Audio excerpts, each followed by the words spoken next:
In case you didn't know, Houston, Texas is the fourth most populous city in the United States with about 2.5 million people. Greater Houston is the most ethnically diverse metropolitan area in the United States. Go to any restaurant and you are likely to hear 145 different languages. In a big place like this, people get sick and they come from all over the world to receive care at the Texas Medical Center. Incredible breakthroughs in diagnosis and treatment happen at the campus's 8 different academic and research institutions, not to mention 21 different hospitals. Over 7 million people a year visit these facilities. While we hear a lot about COVID and its aftermath, we don't hear often from the people behind the scenes who care for the sick or provide relief to aid patients who need additional help.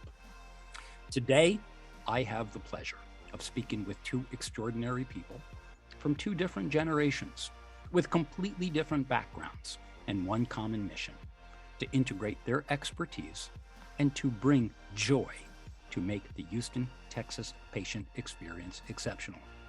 Our first guest is the baby boomer for today's show. His name is Dr. Joe Galati. He's an author, a professional speaker, a radio host on KTRH in Houston.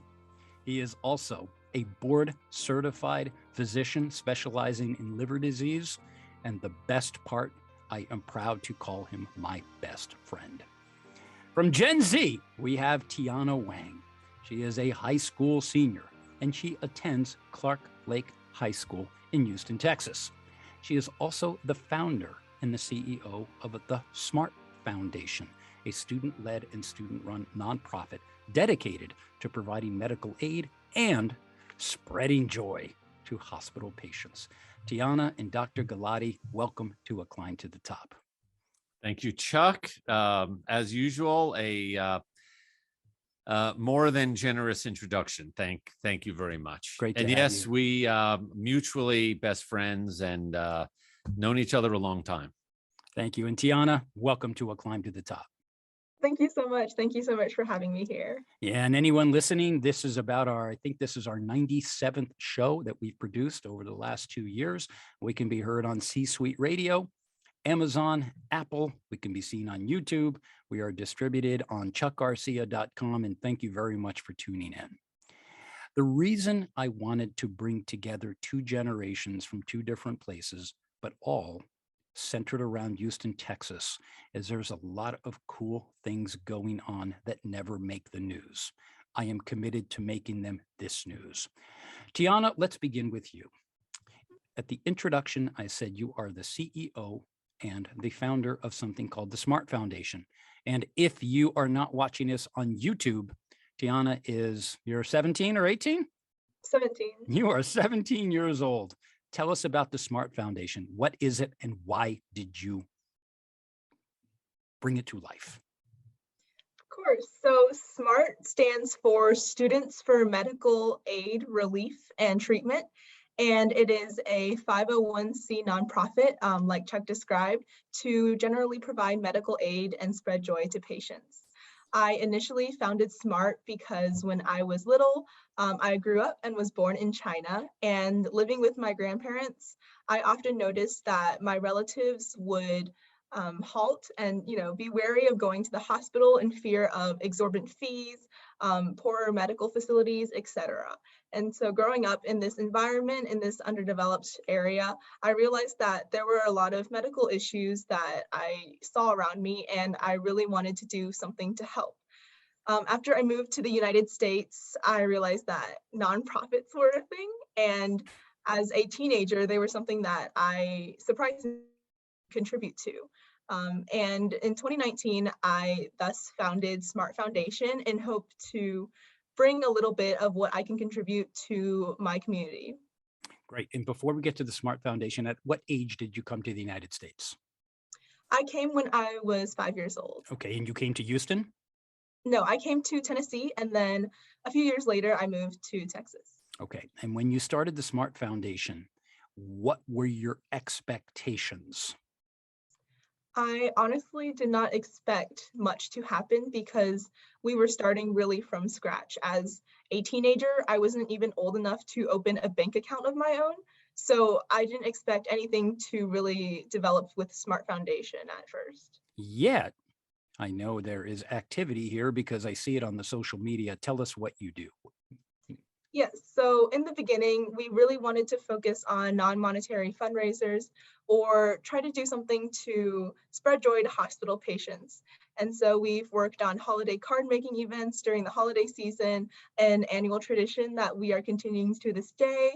We've done a Smart Talk series, an interview series where we interviewed medical professionals like Dr. Galati and medical students in order to share their experiences in the medical field and provide advice for our listeners. We've also hosted a care packages fundraiser, et cetera, et cetera. And in the future, we're hoping to do a lot more fundraisers that hopefully can bring more to our community. And we thank you for the work you do. And Dr. Galati, before we get into the technical aspect of all of this medicine, Tiana said a key word here, and Dr. Galati always has that with him, even though he has a medical degree and is board certified. The word that you said, Tiana, that I think of Dr. Galati most is the word joy, and you spread joy to the community. Dr. Galati, I would imagine, given it's been a pretty rough year, COVID notwithstanding, it's always challenging in the hospital world. But thank you for all of the joy that you bring when you are healing your patients. Give us a state of medicine in Houston, Texas. What are you seeing? Well, I think that for me here in the middle of the Texas Medical Center, which, as you said, is the largest medical complex in the world, we get typically the sickest of the sick patients, the ones that have had either complications or too difficult to be managed in the periphery or different states or other parts of the world. They're here. So we're already geared up, taking care of a very sick group of people. And when you're dealing with so many sick people that have complicated histories, they've had lots of potentially disappointments along the way, and they're coming here for hope, we have to certainly try and do our best to supply some degree of joy and try to find that silver lining in whatever we're doing with them. But I would say overall, in the era of COVID, there is a lot of fatigue amongst the nurses, the physicians, really everybody in the whole life cycle of a patient in the hospital or in the clinic, because we're finding that there are some staffing issues, either because people left to find something better. They had some sort of realization where they had a personal loss in their family from COVID, may not have died, but they had a sick relative and they had to do something different. A lot of staff have found remote working. And when you really look at everything from radiology to various therapists or other types of providers, they're finding that maybe there's a better way to do this, that I don't have to be in the hospital, in the middle of the medical center. I could be at my summer place year round and still communicate back and forth. So it's sort of a perfect storm of people that are stressed and tired and been through a lot, and a loss of some of the staff, which makes it all the harder and more stressful for everybody that's still here. So it's going to be, I would say, another couple of years, I bet, before we can replenish the ranks of having everything staffed where we need it to be. But one word, Chuck, I would say stressful. Yeah, no, I can imagine. We're grateful for all the work that you do. Tiana, as you were growing up in Houston and you brought with you the experience you had in China, what was your observation when you went to, or did you go to hospitals and see what it was like to be sick in this now modern era? think the first thing that I noticed was, at least compared to the area that I grew up in China, the facilities in general were a lot more accommodating. So I was happy to see at least that the patients who were in the hospital were able to receive medical care that they deserved. But something that I generally would notice would be that there would be a lot of patients who maybe had been staying in hospitals for so long that it almost felt like it was very tough for them to continue feeling like they were sick or they were unable to resume their normal lives. And so even though the facilities and all of the faculty and doctors were making the stay as accommodating as possible, there was still something in the air that made me feel like I really wanted to reach out and kind of see if I could make their stays a little bit better, if at all. And did you bring any mates into this from your school to help? Yes, so I actually started SMART with a couple of my friends that I really thought we would work together well and who also have a passion for healthcare and for the medical field. And with them, we kind of shared the idea of we want to do something for these patients. And I remember you started the foundation before the world of COVID. Is it safe to say when COVID began, you had no admission into the hospitals to even be able to be physically present? Yes. So when we started SMART, one thing that we really, really wanted to do was, so the officers that I started SMART with, my friends, we're all musically involved, and so we wanted to bring our instruments and bring these talents to hospitals or care facilities and perform for the patient there, because we thought that it would be some way to lift up spirits and just be something exciting. But unfortunately, just as we were planning all of these technicalities, COVID really started to take off in the United States, and these kind of plans suddenly just washed away, and we were left with, what do we do now?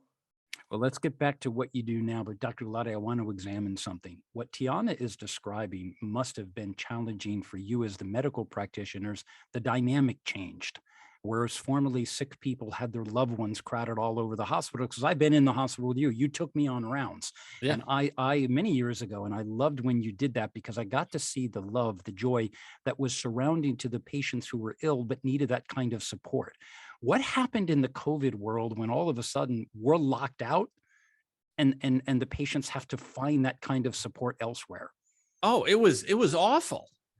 It was absolutely awful. We had patients that had undergone a liver transplant, or let me back it up. Critically ill in the intensive care unit on life support, respirator, dialysis, infections, and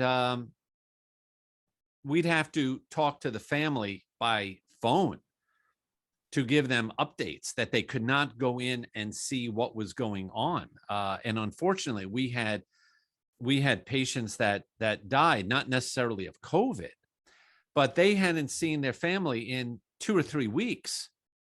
They brought them into the hospital. Next thing you know, they're taking them to the funeral home. They're checking them out to go to the funeral home. Right. And it's you just don't know what to do to say, I'm sorry this happened. I wish I could have made an exception, but there were no, I don't want to say there were no exceptions. I don't want to sound that it was that hard. There were special circumstances where family were brought in under life and death, terminal care. But it was very, very difficult. People went for transplants and they wouldn't see their loved ones for 2 weeks later. Yeah, I can't imagine, Tiana. I'm trying to think of the mother, father, child dynamic in a hospital where if you go to visit your mom and you can't, that those mothers are aching for the physical care and the hugs that come from their children. I would imagine you had to pivot somewhat. Did you, in fact, change how you were going about SMART? Yes, we absolutely did. When the question came of how else can we help patients if not in person, we decided that we wanted to do something still where maybe they could receive tokens from us. And just as this was all happening, it was nearing the holiday season, about November and December. and we decided, okay, let's get together and let's write some handmade holiday cards for patients. It's not like anything monetary or anything much, but it's at least something that is very genuine, and we can write down all of our well wishes into these cards. And we organized a get together in our local library, inviting students and peers and community members to join us. And that week, we just created a lot of holiday cards to donate to hospital patients. Were the recipients random, or did you have a targeted list? The recipients were random because we wanted just to maybe give sudden surprises instead of targeting a specific list of people.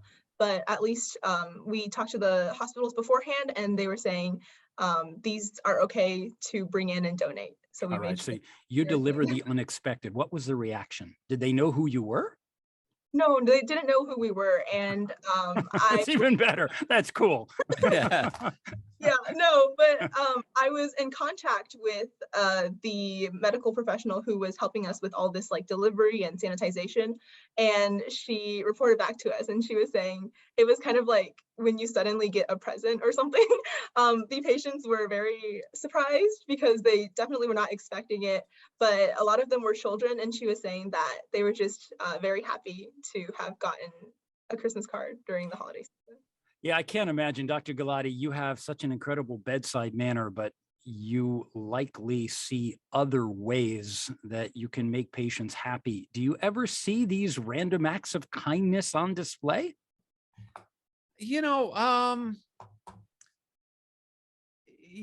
Every so often somebody will bring something into a patient, a little gift. They were, there'll be staff to say, I was out at the store and I saw a sweatshirt of your favorite team, and you'll see them Right. sitting there with, a New York Rangers sweatshirt on, and you're making rounds, and you're like, where did you get that from? It's like, oh, that nurse, her husband or her boyfriend came from New York and, brought a t-shirt and gave it to him. So these kinds of things happen. I would probably say there isn't enough. Right. And that's a whole other story.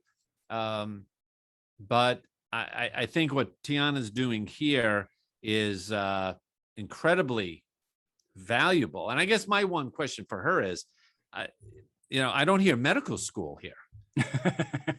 Now, I don't know if she's going to get her finance degree and become an entrepreneur, or then take all of that and go to medical school and really have a doozy of a career.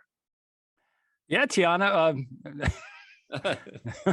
What's the deal? What do you mean no medical school? Yeah, I mean, are you going to follow Chuck, or are you going to follow you're, me? You're coming with me to Wall Street, or you can go with Dr. Galati for medicine. What are you going to choose? Yeah, so my parents actually would definitely want me to follow Dr. Galati. They're always encouraging me to become Sorry, a Chuck. Yeah, that's okay. I'll take one for the team, but I'm still committed to getting her to Wall Street. Keep going, Tiana. Yeah, so even as a kid, I was like, hey, maybe, because I really admire doctors for what they do just on a day-to-day basis. And I was like, maybe I would want to be involved in that. And then I realized that I can't stomach seeing blood. And I was like, okay, maybe medical school is not for me. So heading down Chuck's path now. Yeah, Dr. Galati, I had the good fortune of teaching Tiana at an organization that I am affiliated with called the New York Institute of Finance. And they taught Warren Buffett, and they taught me. After my graduation from Syracuse, Dr. Galati, I spent 3 years learning finance at this place. Most Wall Streeters go to it.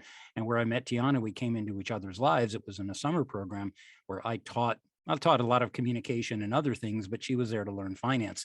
The good news, Tiana, is you don't have to deal with blood or fluids, all the things. Guts. The guts. All things. Well, Tiana, we really like what you're doing. And here's the question. You're in Houston, Texas. There's hundreds of other cities in the country. Have you brought this to a wider stage? We have tried to bring this to a wider stage. So first of all, being virtual definitely helps in that aspect, because especially with the development of social media presences and having, every organization has a website these days, it's really easy to reach people in other states and maybe even other countries through an online presence. And so we've definitely tried to rod out and spread out using social media, but I think the only national attempt that we have made so far is actually through our holiday card annual events. So this was last year. We wanted to maybe create more of an impact in our community. And so I reached out to a lot of schools in different areas of Texas, as well as a few students that I knew from different states who I also knew were interested in leadership and who are involved in a lot of these social activities. And we kind of got together a little network where all of these students and organizations from different states and different areas would create cards individually. We would document and take pictures of these cards, and then we would send them off to whatever organizations we wanted them to donate to. And I think that year we made, was it, I think 700 cards and sent them to a lot of different organizations and hospitals. Us personally, we sent them to St. Jude Children's Research Hospital, and that has been the only like national thing that we've done so far, but definitely hoping to branch out in the future. Right. So your ambitions to take this national and international, I think even to bring, we all have connections in China. Have you brought this to people in China and made them aware of this? That was initially the plan. Yeah. And then COVID hit and yeah, that everything blasted COVID. Yeah.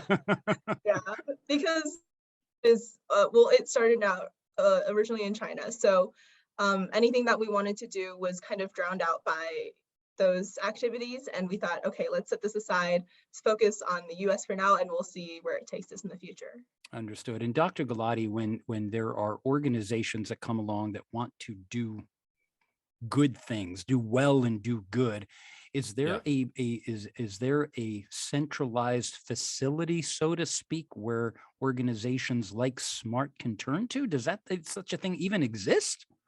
I think it's you have to do it the old-fashioned way. It's based on building communications and relationships, and you need a godfather that's going to basically introduce you to the movers and shakers that can approve such a program. Now, many within the hospital or the medical field, and this is for any medical people that are watching this, tend to be very uptight.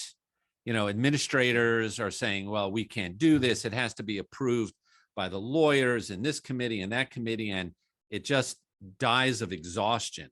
Right. You really need to find, and I'd be happy to sort of run interference for you, to try to find who will listen and hear this and push it through. I would think that there are people that would want to embrace this and, in a sense, take it to the next level, to work with you, and they'll work with you, you work with them to make something like this happens. But no, there's no central agency that you just go pitch an idea to. It just isn't out there. You just have to find that person and just be, in a sense, unrelenting in trying to push this through. Yeah, and Tiana, what this show is being broadcast on Spotify, Apple, Amazon, C-Suite Radio, will be YouTube, and you can go to chuckgarcia.com where we archive all of our shows. But Tiana, what we want to do is to spread this message of joy. But in particular, we recognize it's a very crowded landscape for anyone trying to do good. And sometimes in all that wonderful idealism, it's not always as easy as anyone thinks it is, and who knew that COVID is going to get in the way. So what I'd like you to do before we conclude the show is first state again this acronym SMART. Say it one more time so we can plant it into the minds of our listeners and viewers. Okay, so SMART stands for Students for Medical Aid, Relief, and Treatment. And to our listeners and viewers, where can they find this institution and you? You can reach out to us via Instagram at smartfoundation.co.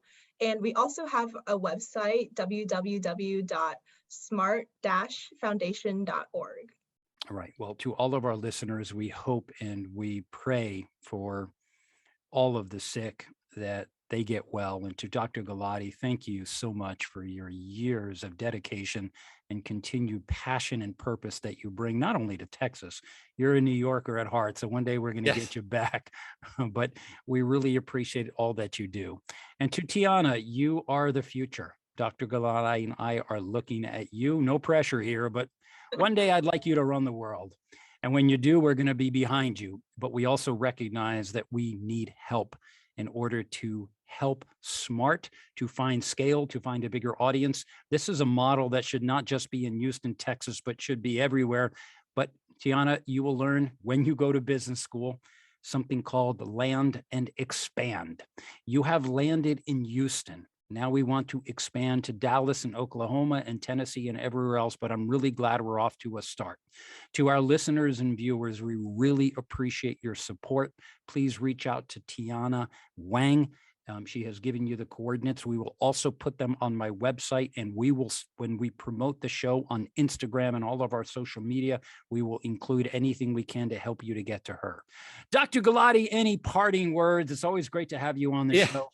Well, I would think for just to support Tiana and her organization and her posse of people that she has put together here, it really, really is important. I think it's the other human side of healthcare. You could have all the surgery, the technology, the CAT scans, the MRIs, the antibiotics, and everything. But at the end of the day, taking care of patients is a human interaction. And if they are feeling bad, they are depressed, they feel lonely, they feel left out, that negatively impacts their healing and recovery and future prosperity. So these efforts are extremely important for the mental health and emotional state of our patients. And we need more people to step up to the plate to do this. And Tiana, I think the runway is wide open for you to, as Chuck said, land and expand. It's a blank canvas for you. So I think you really can do it. And let's repeat it one more time, Tiana, both your Instagram and your website. Last time. Okay, so the Instagram is at smartfoundation.co and the website is www.smart-foundation.org.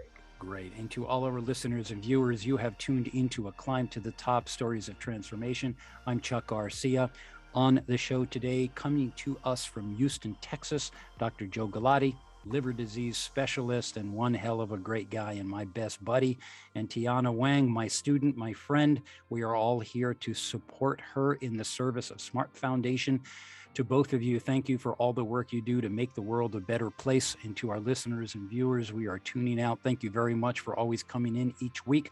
You can hear us on Spotify, Apple, Amazon, C-Suite Radio. You can always go to chuckgarcia.com where you can communicate with us. Thank you for all the wonderful messages that you send. We really appreciate the feedback on our show. We look forward to it. Tiana and Dr. Wang, Dr. Galati and Tiana, we are signing. Or maybe it's Dr. Wang. Actually, it is. Maybe after business school you will go. Maybe there's a Dr. Wang in the future. But to Tiana Wang and to Dr. Joe Galati, thank you for your time. Please stay on. Good night to our listeners.